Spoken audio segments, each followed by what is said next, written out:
Golf News RI presents the Golf Dudes Podcast.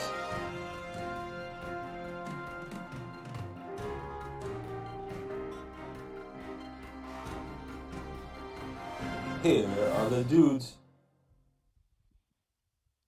Hello, everybody. Welcome to another episode of the Golf Dudes Podcast, the second episode of 2022. But it's Rich Capali's first episode of 2022. Hello, Rich. Happy New Year to you. How you doing today, buddy boy? Not too bad. I'm on the tail end of the Rona. Caught myself the Omicron. Everything's good. Not too bad in the symptom department, except for a bad headache. But other than that, it was actually pleasant today. It was 43 degrees. Had the window open. Little hint of like some early springtime weather. But yeah, other than that, we're looking to be back to work next week and with some normal resemblance of life. Very good, very good. Glad to hear that you're doing well. COVID took it easy on you, so that's good. Yeah. Before we continue further, we should tell everybody, of course, that the Golf Dudes Podcast is presented by Lynx Drinks. Lynx Drinks is known for their transfusion in a can. A transfusion is vodka, ginger ale, and grape juice, all mixed up into one refreshing beverage. Look for Lynx Drinks at golf courses and liquor stores near you, especially if you need a beverage for this weekend's Patriots game or any of the other games. Certainly go check out Lynx Drinks. So obviously, second week in January, a bunch of things to get to, including some late local news that we broke just a few hours ago, and but also a lot of other things we want to get to as well. We want to touch on the passing of Tim Roosevelt, which is very sad earlier this week, a sad week for the golf community, golf media community. We also have PGA Tour Netflix series that's coming out at some point. That looks pretty fascinating. The cast of it looks amazing. And some other thing, and also the Sony Open is just under, or at least coverage of the Sony Open is just underway down in Hawaii. So we'll get to all that, plus any thoughts that you guys have on whatever is going on. We have that as well. First things first, as Golf News Ride reported earlier this week, our good Rich and I's good friend and Kirkbride assistant pro Nick Maresca, he was elected president of the NEPGA Rhode Island chapter. They announced that in their annual report today. So huge honor for him. So Congrats, Nick. As I said on Facebook, between him being the president of the RI chapter and Mike Bradshaw being the president of the NEPGA, we will have no problem getting information, quotes, and anything else. we pretty much sewn up the information highway in the Northeast. So I know exactly which pro shop to go find them in. I even know where it is. So anyway, but awesome for him. In a statement to Golf News RI, Nick Maresca says, "It's an honor to be elected president of the RI chapter of the PGA. I'm excited to represent our chapter members, and I look forward to a fantastic 2022 golf season." So congrats to Nick. And again, it's that time of year where election season is taking place for all these different clubs, NEPGA, the RIPGA, etc. Nick succeeds Shane Drury, who was the president for the last 2 years. Nick will be president now for 2 years. He ran unopposed, so it's always good to run unopposed. That's always a good feeling. Of course, right? So there's that.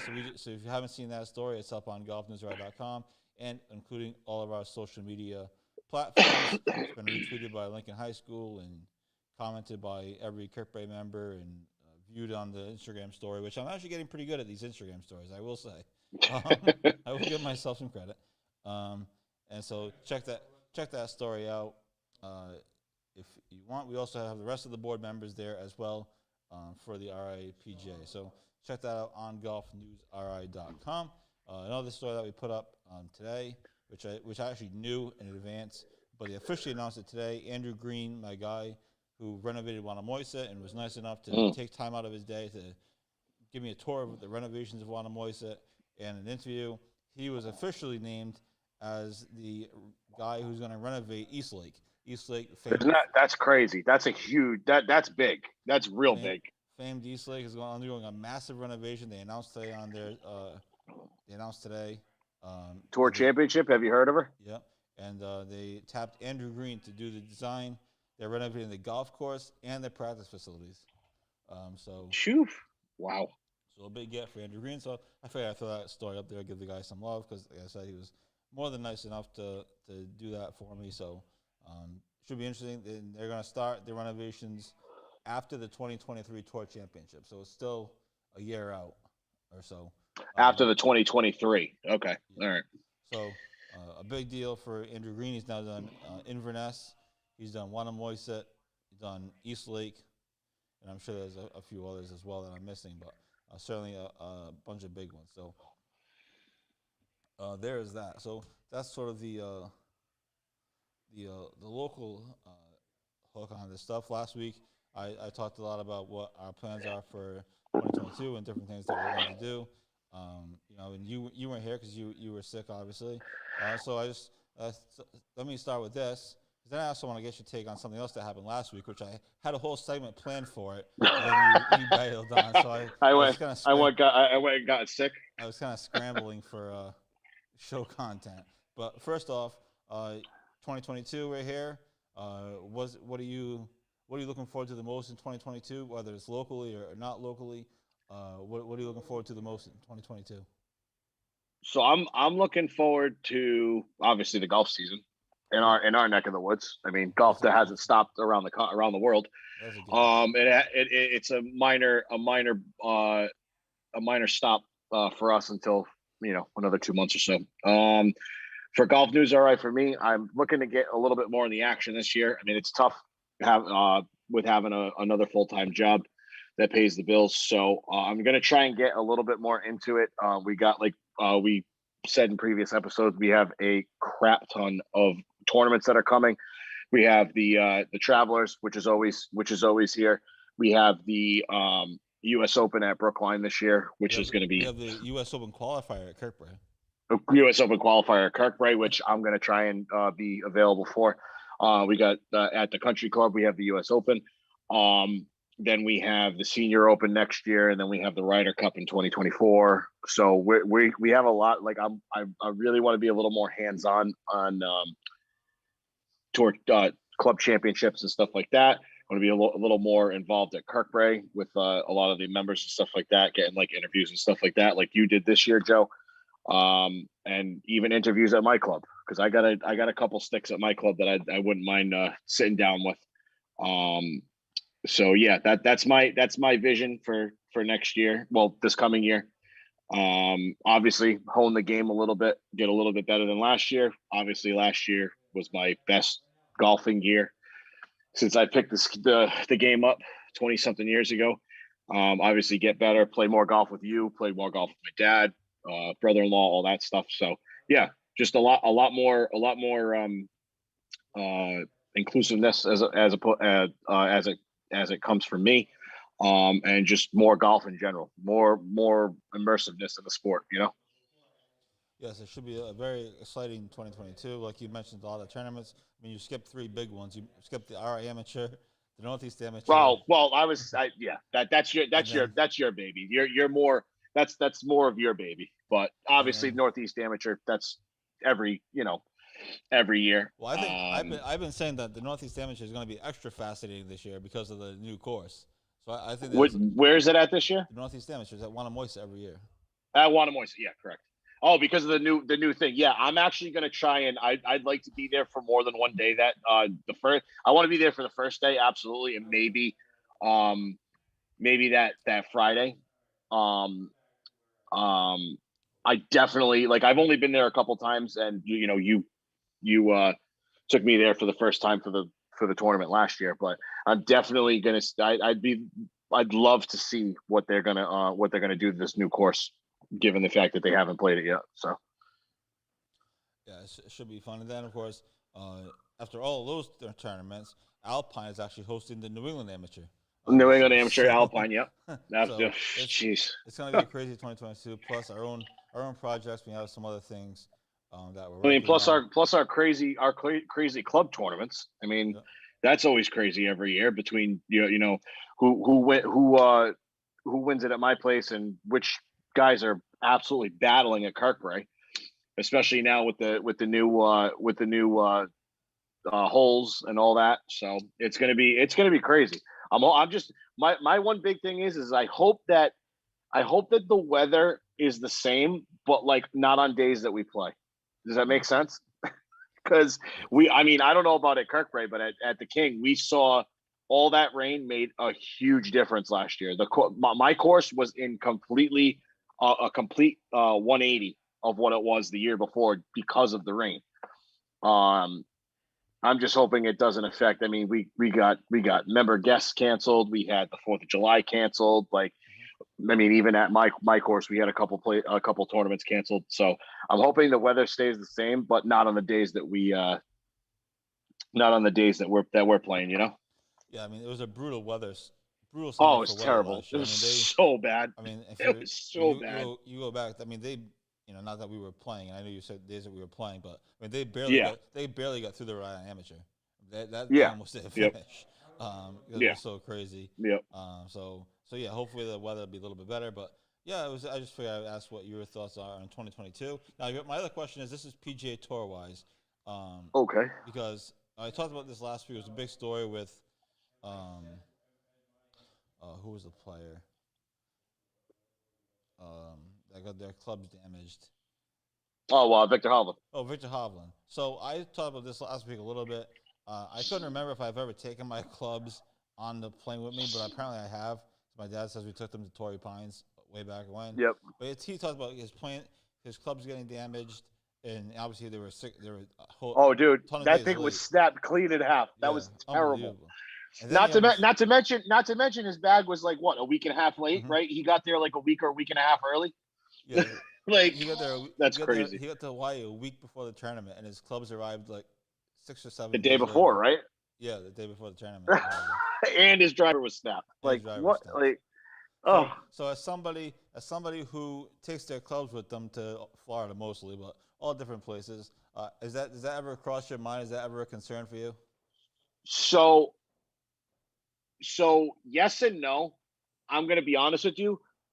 The courses that I play at when I play in Florida, I mean, they're not like super nice besides like the PGA Village, but like all the courses that I play at, like Duran and a couple of the municipal courses, they actually don't have terrible rental sets. I mean, yeah, you got to pay the 20 or $30 to rent the clubs, but they're like Titleist rental sets. So it's not really that huge of a deal. I play Titleist pretty much everything but my driver. I'm more worried about like if you're gonna keep my clubs, don't break them. I'd rather not have them for half the trip than come back like Victor did and have like a snap driver.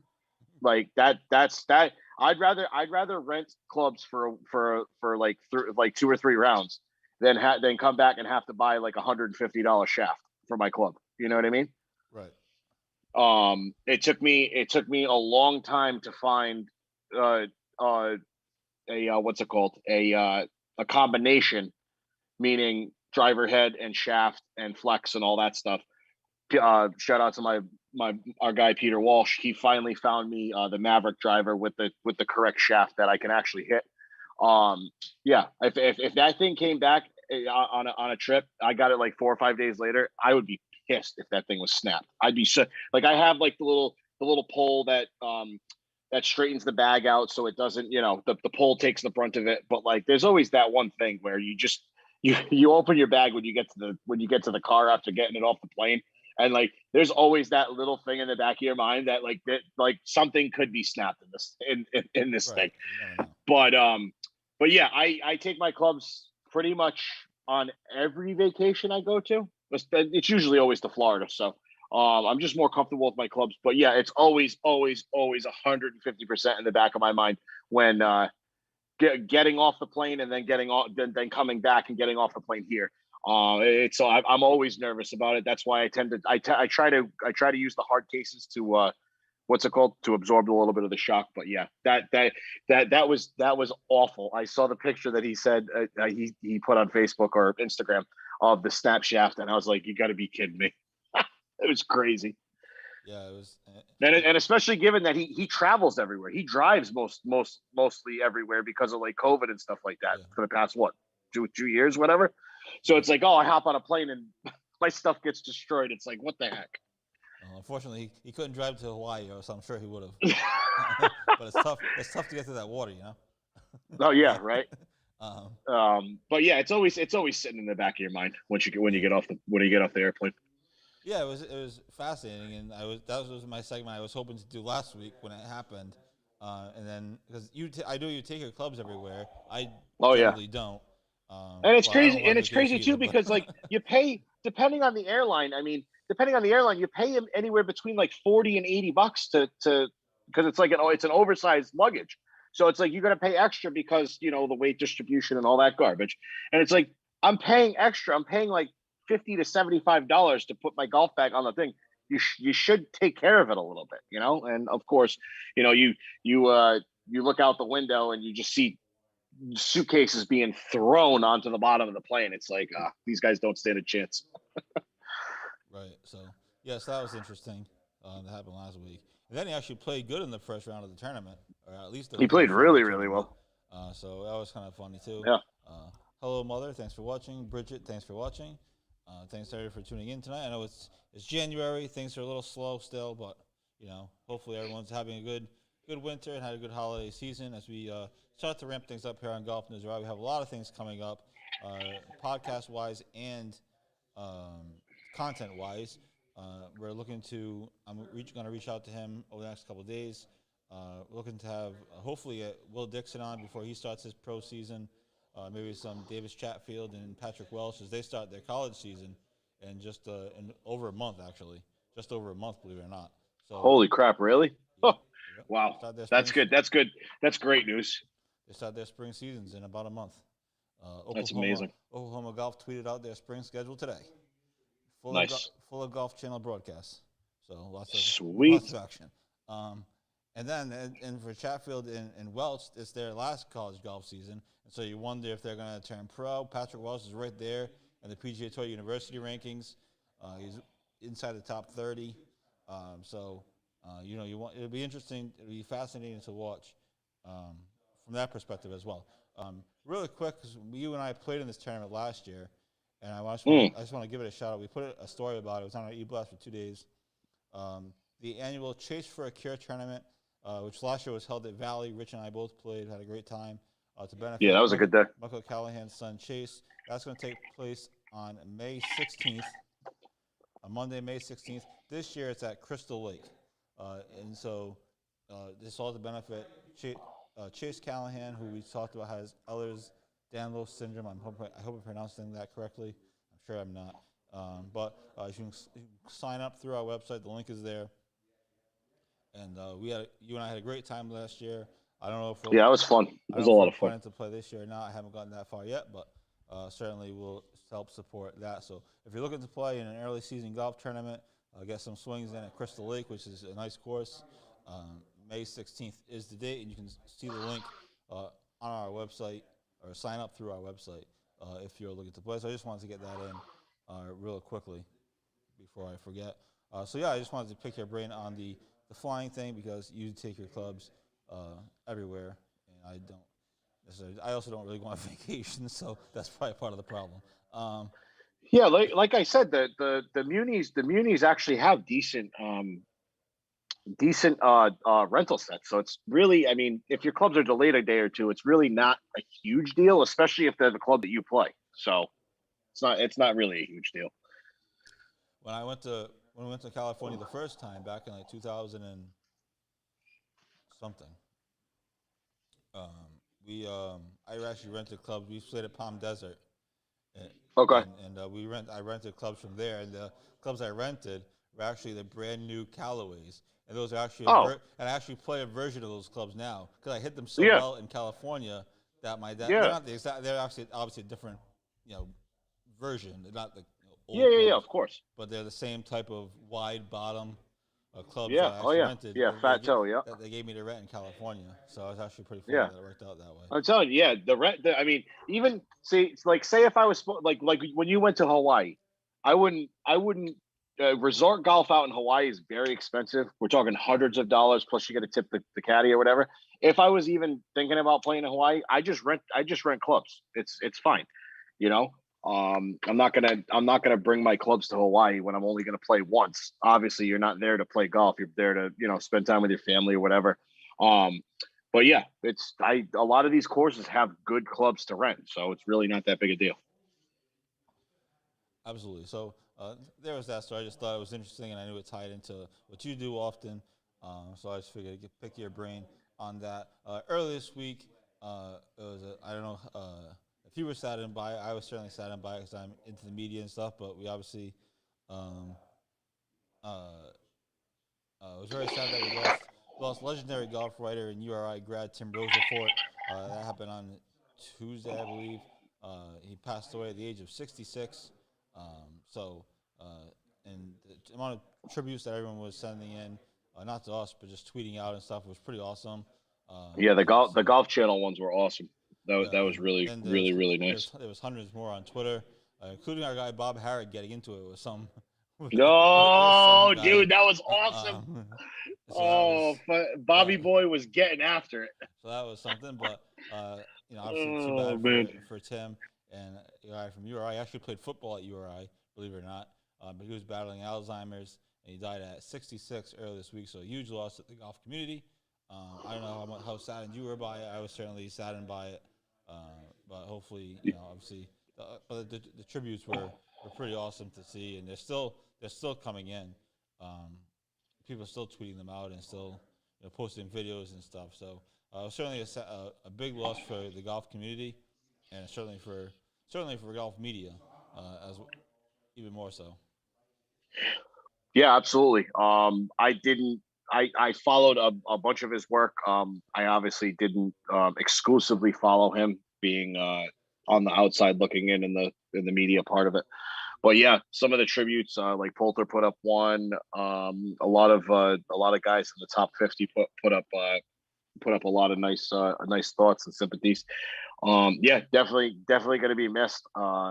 He definitely a pioneer in the golf media world. Absolutely.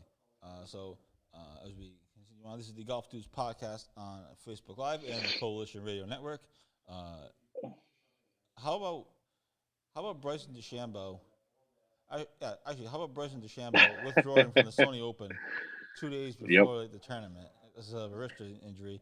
I thought that was a bizarre story from the PGA Tour. So And then go ahead. so you when I text you that, you said that he only committed what, Friday or Thursday Friday. to Friday. the following week's tournament. Yep. So he must have tweaked that. He must have Wrist tweaked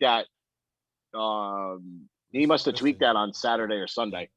I really don't think that he went. I don't see where he went like super far and beyond, super up and beyond as far as swinging. I thought he just swung just like normal for the rest of the rounds.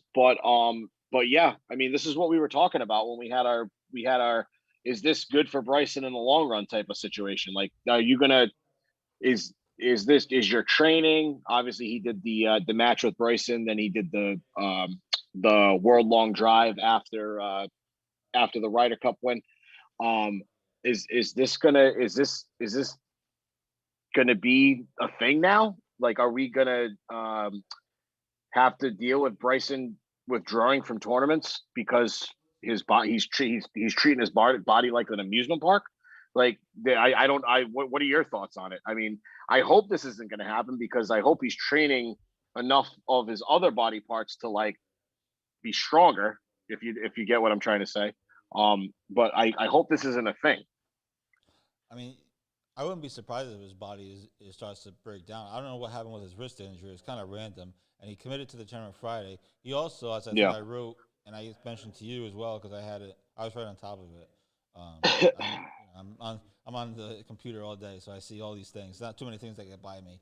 But he also canceled his press conference for the Saudi International. Oh, Saudi, that's right. Yeah, you told me that. Yep. whatever the Yep, hell you that's told me that. called. That he was supposed to be playing in, but he canceled his press conference for it, which is kind of strange because why do you need to cancel a press conference for a wrist injury? But so it was kind of bizarre, and like I said, he dropped out. I think they announced it Monday. That was, and he just had to come to the tournament Friday. So it was kind of a bizarre situation. Bryson's kind of a weird, weird dude anyway.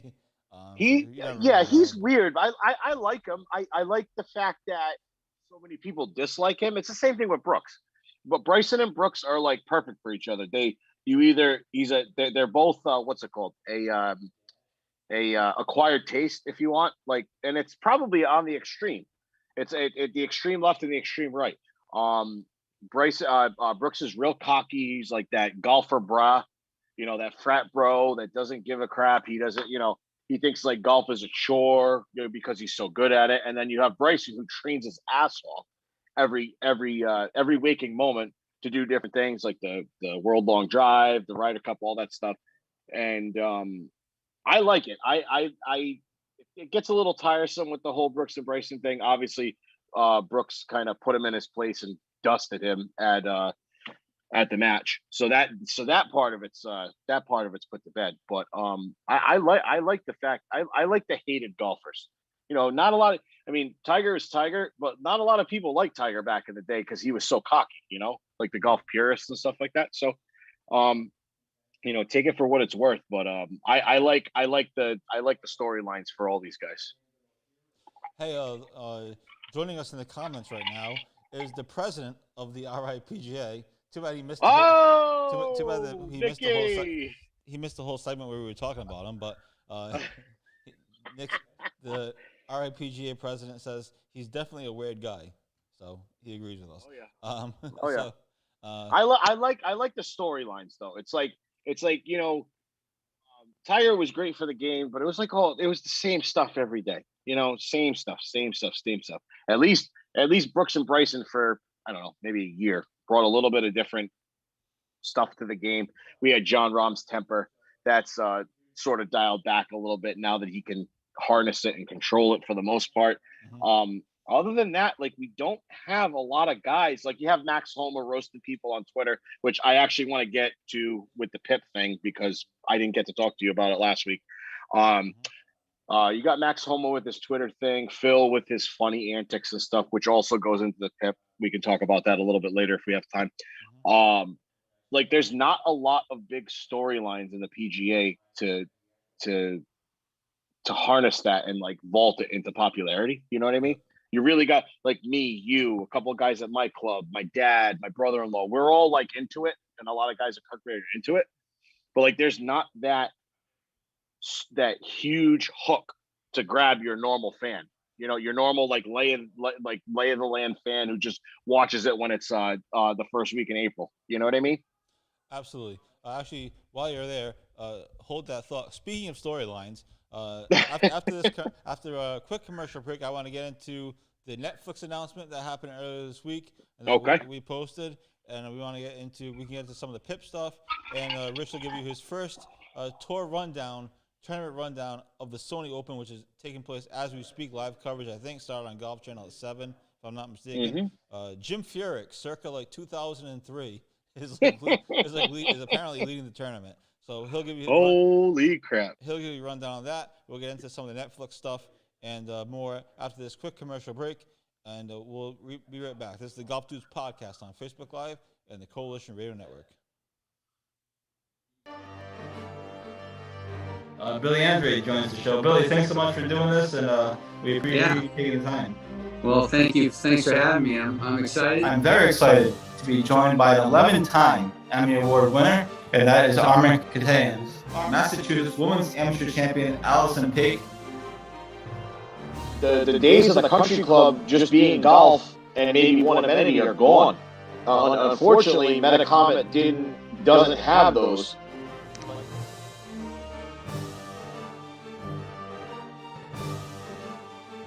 He has a very rare condition called kyphoscoliotic Ehlers-Danlos syndrome, And at the time of diagnosis, there was only 60 documented cases in the world. I mean, we legitimately played the last 4 holes at Newport National, and you could not see 50 yards.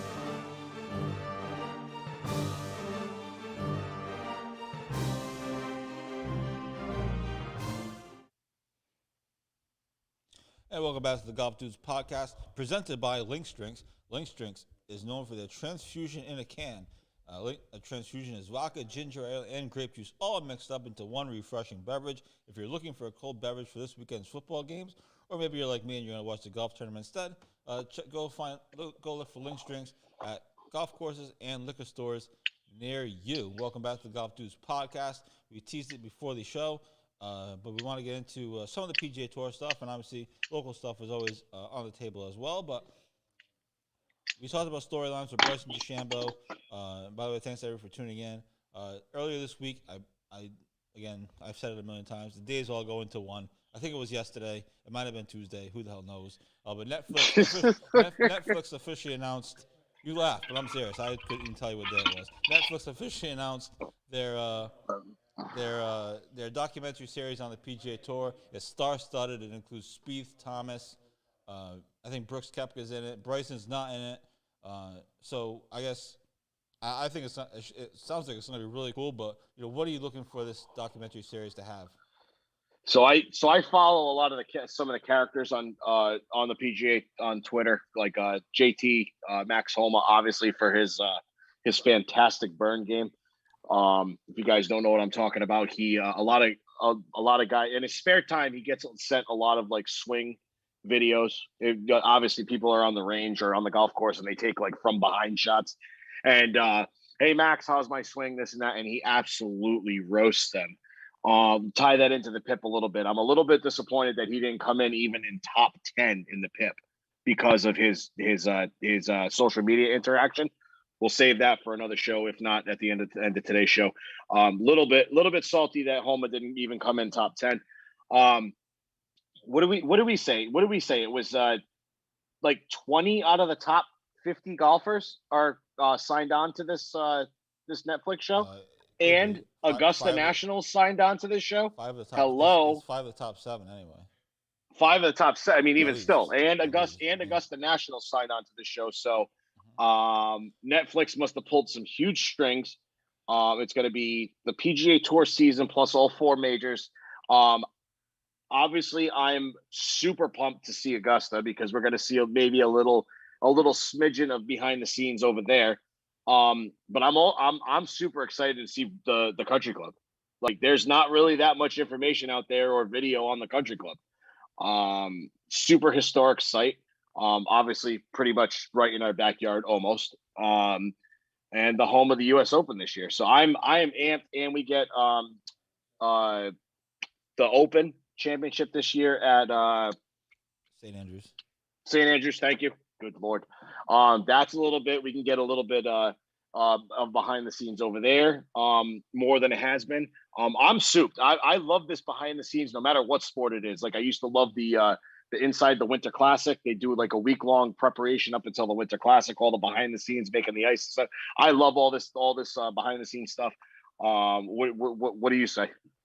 I think it's going to be fascinating. I think if they do it the right way, they're saying it's supposed to be like that's the big thing. If they do it the right way, I guess they do something similar to like a lead up to like an IndyCar race or something like that. That yeah. Guys. So I think it's going to be interesting. I think hopefully they give show these guys in a different light, show like behind their own in their lives type of thing, kind of what they go through and what they do.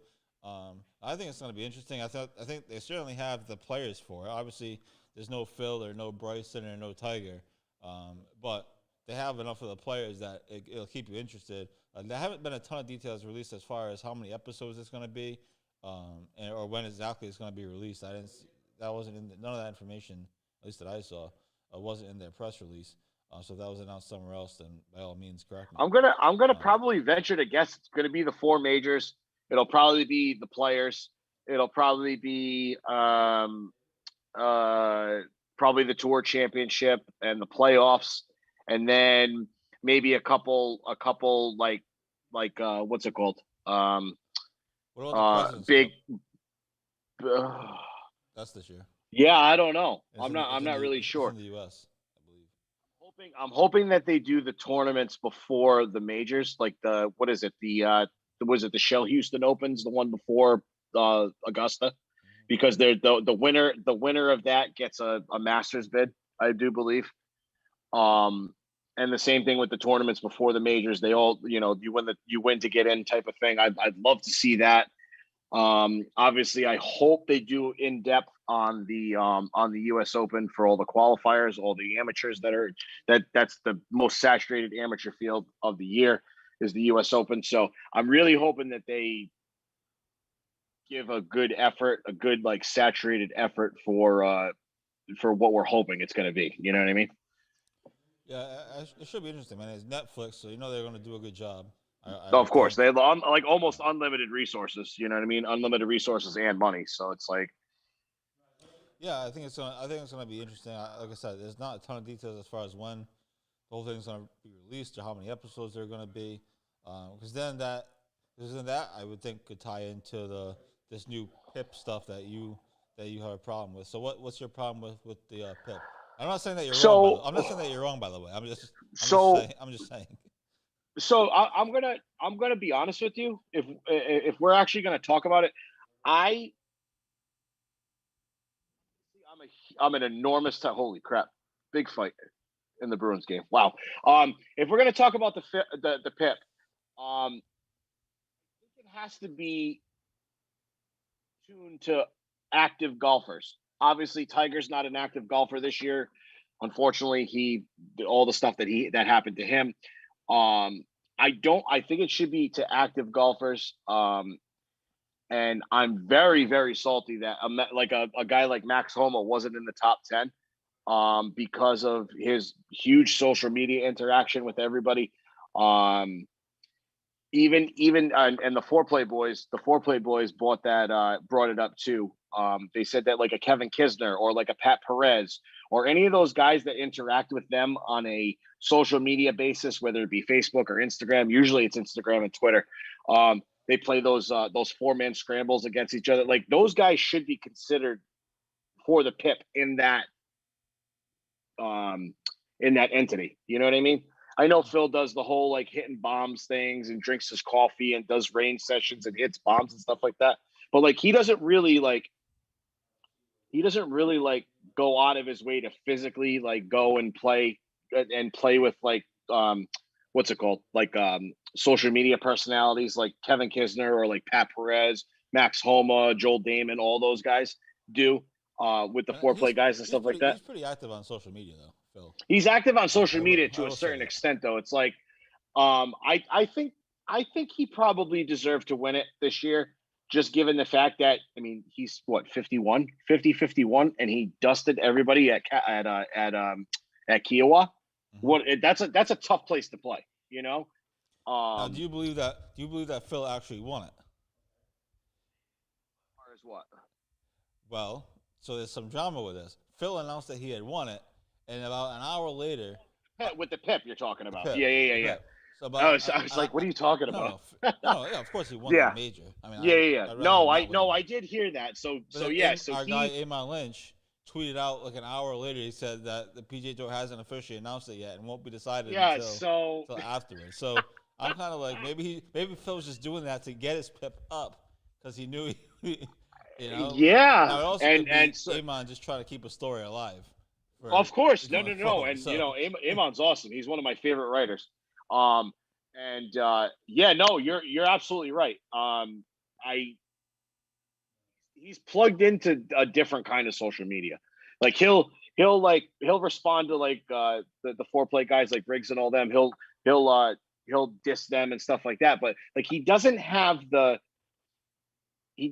go out of his way to like do like a lot of like outside like non-social media type of stuff. You know what I mean? And the fact that like Max Homa and Joel Damon weren't in the top 10 to be considered for the PIP, or even Pat Perez. Pat Perez does a lot of outside physical social media stuff. I think they need to like revamp the rules, if you want to call them. and apparently it's getting the PIP's getting what's it called? The payouts being higher now next year. So I'm not really sure. Yeah. I got to look that up. But there's going to be more of a payout for the first, and I think it's like the first. Yeah, I think the PGA Tour increased the purses for everything, and the PIP was included, if I'm not mistaken. Exactly, I thought I and put my an article for that a while ago. They increased the purse again for the FedEx Cup. They increased the purse exactly. for You want to know all why? these It's because Greg Norman's coming Greg out with Norman, his totally. his oil Absolutely. tycoon money tournament, his league. So Absolutely. so everything's going up, and yeah, I just want them. I want the guy, like, see, I don't mean to give free press to these guys, but Barstool does it right. I want to see more guys play regular golfers. You know what I mean? Like, I want to see, like, me, you, and two other guys play against, like, maybe like a Chatfield or something like that. Like, in like a stupid stuff like that. That puts butts in the seats. You know what I'm saying? Like, a lot of people will be willing to see, like, a four-man scramble versus a top, like, amateur golfer or something, something stupid like that. I like seeing that. I like seeing athletes in their non-televised lives. You know what I mean? I love that stuff. Well, I think that's So a benefit. Hopefully, that's a benefit of this Netflix exactly, special. Yeah, There's docuseries exactly. Again, they haven't announced many details, but yeah, it's going to be interesting. I think the PIP is interesting. We'll see if Phil actually won it, because I wonder about. I mean, I don't think Amon would just tweet that out for no reason. So I think it's interesting. Absolutely. So you being the even a bigger a more enormous Tiger fan than I am, and that's pretty big because I'm a huge Tiger fan. But, like, do you think Tiger should have been eligible to win something like that? Well, in theory, no, because he hasn't played. He hasn't played. Yeah. But he posted a 2-second video of him swinging a club, and it does 2 bajillion click-throughs or whatever the hell it did. I don't know what the stats of that thing were off the top of my head, know. You're right. You're right. It did good views on our website. Never mind his own social media. I know. It's crazy. It's like oh yeah, we're doing like we're doing an incentive, but you haven't hit a PGA Tour shot in over a year and a half or whatever. It's like, it's not really what it's for, but it is what it is. And the fact that he supposedly only lost to Phil by like a few. I mean, it was close too. Yeah, it was close by like a few points is kind of right. Funny. But then somebody else was tweeting, and I think this was Amon's thing, that the PGA Tour hasn't officially decided it yet, and that the PNC Championship might not have been factored in yet. So that's why. I'm kind of wondering. I'm sure Phil's not making it up, but it is interesting. What are the dates that the PIP is active? Is it January to January, or like what? I think so. Did they? I mean, you got to also say that, because, like, unless it's season to season, like, obviously, like the Ryder Cup, and I mean, how does it work? Because the PGA Tour season overlaps, so it's like there's no significant, like, start and end date. You know what I mean?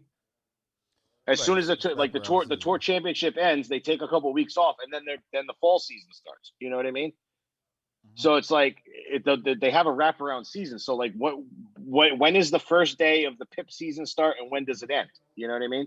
Is it January 1st to December 31st, or, like, what are we doing here? Yeah, I don't know the exact numbers. I was trying to find Amon's tweet real quick, but I can't find it. But we'll have it for. Oh, which one about the PIP? Yeah. Let's see. It was a while ago. It might have been even before the new year.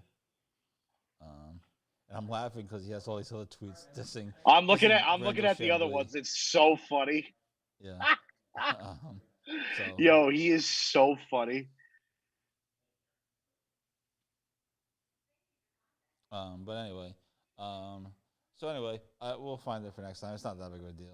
Like, those, I mean, these are all valid questions. Like, when is, what's the PIP season? Is it the 1st to the 31st, or is it, like, is it a wraparound season like the PGA? Like, you gotta like think about, like, what constitutes the season. You know what I mean? because now that the growing what's it called, the breathing down the neck of this new Saudi league, the money's just going to get higher. You know what I mean? To keep the interest of the players. So who knows? Like I'd love to know like what the dates are, what the stipulation is, stuff like that. You know. Yeah. I can't find it. We'll worry about that next time. Real quick before we sign off, because it's after the show. Thanks everyone for tuning in. Thanks again to my dad, Nick Boulis tuning in, Nick Maresca tuning in, RIPGA president, and everyone else who tuned in. Real quick. Oh, speaking of, real quick, I was looking through Iman's tweets. How about, did you see what Danielle Kang did at the airports? Yeah. How awesome is that? How awesome is that going to like a newsstand or something like that and seeing like a magazine autographed by one of the cover golfers? How cool is that? Yeah, I mean, it'd be awesome. Yeah. Unfortunately, and this is totally going to come out wrong. That's not what I mean. But unfortunately, nobody knows who Danielle Kang really is. Pretty. I mean, unless you're us, you know what I mean? Like seriously, to a lot of people, that's probably not going to mean much. I know. But it was cool. Yeah. It was a very cool gesture. It's just like I'm watching it right now. It's so cool. No one really knows who she is. Real quick before we get out of here and let everyone get back to their nights. I know you're watching the Bruins. My Rangers are playing at 10:30 tonight. So real quick, do you have a Patriots thought? Win, lose? Mac Jones craps himself. No. 30-27, Pats. Ooh, really? Yeah. Barn burner. Knock them out, drag them out. Ass kicking, just like historically cold, just nasty game. I lied. I'm sorry. 20-17 because of the cold. I'm gonna drop the score. 3-point game. I think it comes down to a field goal within the last like probably six or 5 minutes, and then the defense holds. That's what I'm saying. Wow, confident Patriots fan. Very good. Yeah. Not overly confident given the ass whooping that they gave us the last one. But yeah, I field goal game. I don't really feel the Patriots get farther than that. I just think it's a Bill Belichick mindset over the Bills type of game, you know. But yeah, what about you? I think they lose. I think Buffalo beats them 30-17. Pretty good. Yeah. Oof, ass kicking, huh? I wow. do not have any faith in Mac Jones. The Patriots don't trust him, and the team has completely collapsed over the last 4 or 5 weeks.